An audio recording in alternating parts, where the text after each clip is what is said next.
ఒక నాలుగేళ్ళలో ఒక స్టోరీని చెప్పారు. అంటే ఈ బైబిల్ గ్రంథంలో రాయబడలేదు, కానీ ఆమె ఏం చేసిందంట, షేబా దేశం నుండి ఒకే రకమైనటువంటి ఫ్లవర్స్ను తీసుకొచ్చింది. ప్లాస్టిక్ ఫ్లవర్స్ను, తర్వాత ఒరిజినల్ ఫ్లవర్స్ను తీసుకుని వచ్చి సొలొమోను మహారాజు ముందర పెట్టింది. ఆయనకు జ్ఞానాన్ని పరీక్షిద్దామని.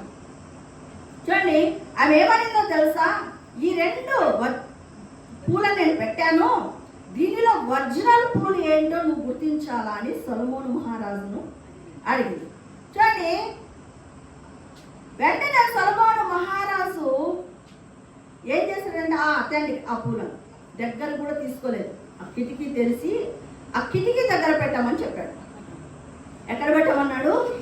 కిటికీ దగ్గర పెట్టు అన్నాడు. కిటికీ దగ్గర కిటికీని ఓపెన్ చేసి ఆ పూలను పెట్టాడు. కొద్దిగా సేపటికి ఏమైందంటే, తేనెటీగలు దేనికోసం వస్తాయి? మకరందాన్ని పీల్చడానికి వస్తాయి. ఒరిజినల్ పూల మీద వాలుతున్నాయి, డూప్లికేట్ పూల మీద వాలటం లేదు. అప్పుడు సొలొమోను మహారాజు ఇవి ఒరిజినల్ పూలు, ఇవి డూప్లికేట్ పూలు అని చెప్పాడు. ఆ జ్ఞానాన్ని చూసి ఆమె ఆశ్చర్యపడింది. అంటే షేబా దేశపు రాణి జ్ఞానాన్ని సంపాదించాలనే ఒక ఆశ కలిగినటువంటి స్త్రీ.